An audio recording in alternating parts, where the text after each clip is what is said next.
So, I wanted to come on here and talk to you guys really quick about my thoughts on this past week. And this past week has been a little different than the previous 3 weeks from Thailand to Malaysia to Singapore.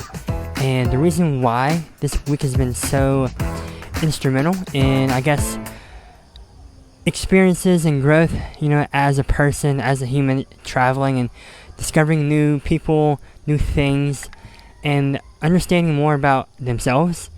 So this kind of unravels a little bit psychologically what I've been going through this past week. So to start it off, I am no longer with my sister, who I was with the past 3 weeks, starting all the way back on June 14th when I arrived in Bangkok. But then until July 2nd, I was with her every day. So not that it wasn't fun by any means, because I had a great time everywhere we went and everything we did. There's just something about not having anyone really be a part of that experience, and having to meet new people and share and develop and cultivate that new friendship through the things you do. And this is a prime example of that. So this past week, I arrived in Uluwatu for a few days, and after that I went to Canggu and stayed there for another few days as well. So I just arrived in Ubin today, and I'll be here for a few days, and then hopefully I'll be going to Nusa Penida and seeing all what that has to offer. But being now a solo traveler and not having someone constantly by your side, or knowing that they're going to be with you, it's not only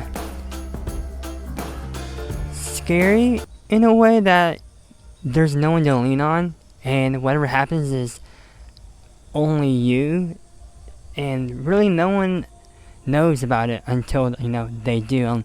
If something bad happened, of course they would get in contact with friends and family, but for the most part, you can do whatever you want to do and not have to feel like there's someone over your shoulder watching you.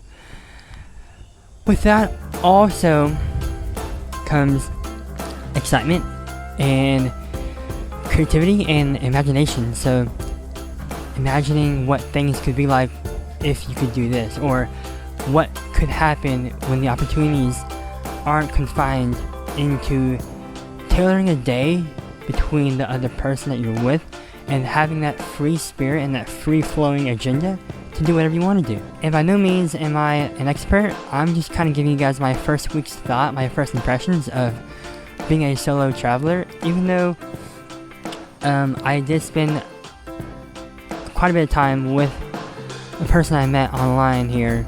But regardless, it still felt like I was by myself. I didn't have to ask permission in a way. I didn't have to account for them subconsciously to understand, okay, they probably don't want to do that, so let's do this. Having this opportunity to kind of go to Bali and having the freedom to stay 2 more weeks.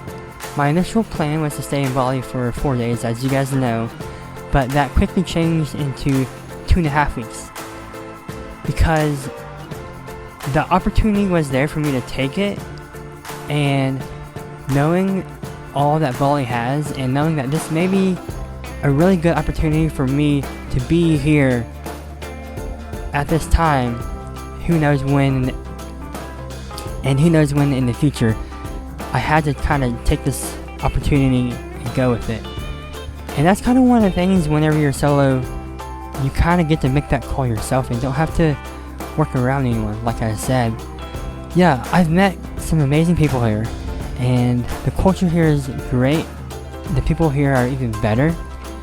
And honestly, Bali had a lot of connotation to it, and both positive and negative. So like anything, things are hit or miss. Everyone reacts and everyone experiences things differently. So here in Bali, I heard oh, it wasn't for me, I just didn't like it, or it was wonderful. I loved all what it had to offer.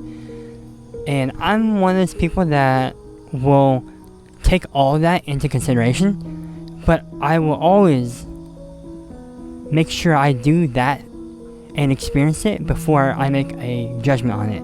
I will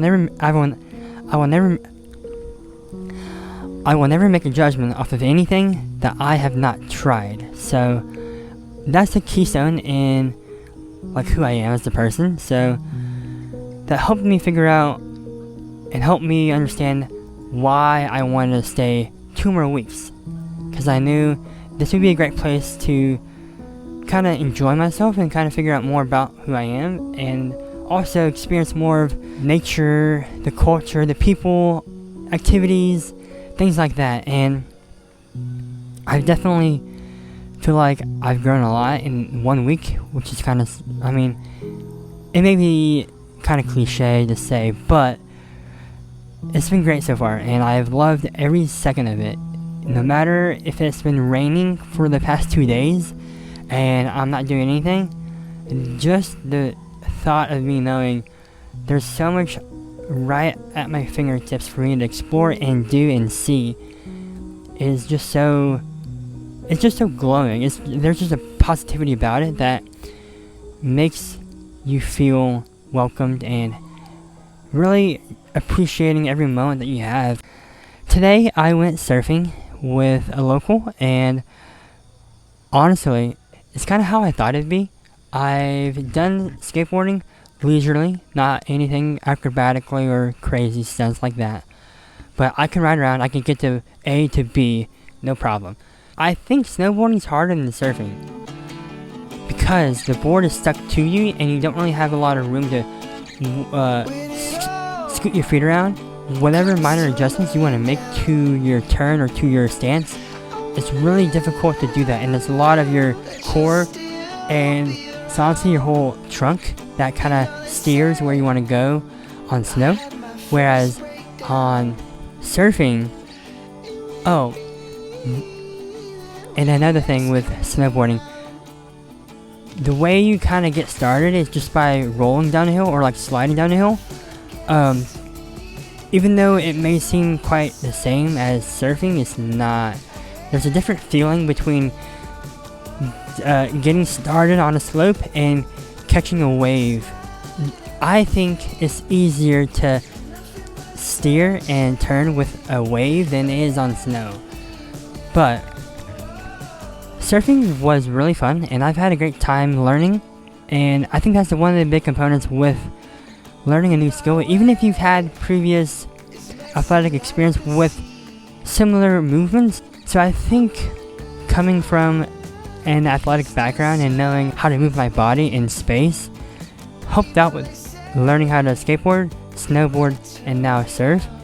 But just as important as what you've done in your past, this also applies to having a great mentor.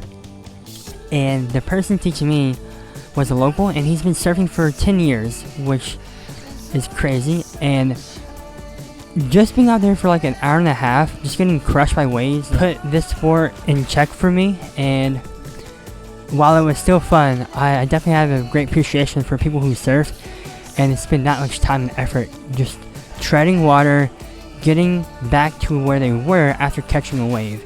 But I will say surfing's been really fun, and if you get the chance to try it, wherever you go, definitely take that chance. Now, as far as standing up, no problem, I got that on the first try. So the next 2 or 3 trials after the first one that I caught, I took more of an intention to stay on the board and just try to ride it out, and I got the hang of it pretty quickly.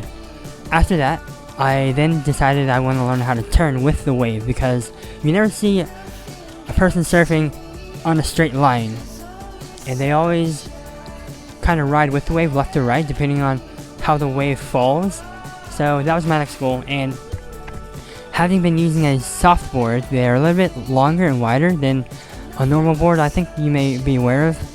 So turning isn't quite the easiest. It's more for the board is more for stability and keeping you upright.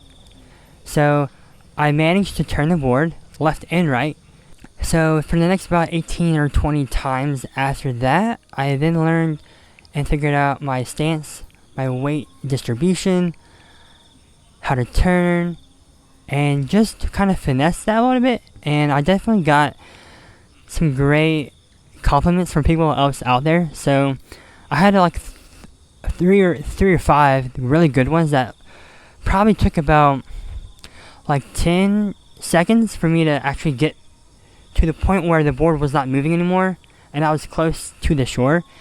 And as I was swimming back, I had some people say, "Great catch, good job," super positive and super, reaffirming that you can do this. And they weren't the best out there. They're just like me starting out, and I definitely got some good compliments from my instructor and the people around him who are also teaching people like me how to surf. So definitely really humbled to hear all of that. And honestly, I've had a great time here so far. The light's kind of dying down, so I'll make this short and sweet and wrap this up. But overall, this week has been so great to me, and I've been so thankful for everything I've done and everyone I've got to meet. And I'm so glad I took this opportunity and kind of pushed myself a little bit more, because I was kind of unsure what I would want to do once I parted ways with my sister and come to Bali. It's a very touristy place, I know, but at the same time, there's a lot of things to do that'll help you kind of push yourself further than what you may think you could do, and kind of definitely open up your eyes more. And honestly, that's with anything you do. There's always things to learn, and through people, through things you do, there's a story to be told. And honestly, I'm kind of just here to help tell my story and kind of share my experiences with you guys. So that'll wrap it up though. I hope you guys have had a great time, and I cannot wait to share with you guys all of what I've done and all of what I've seen. So thank you guys so much for watching, and I will see you guys very soon.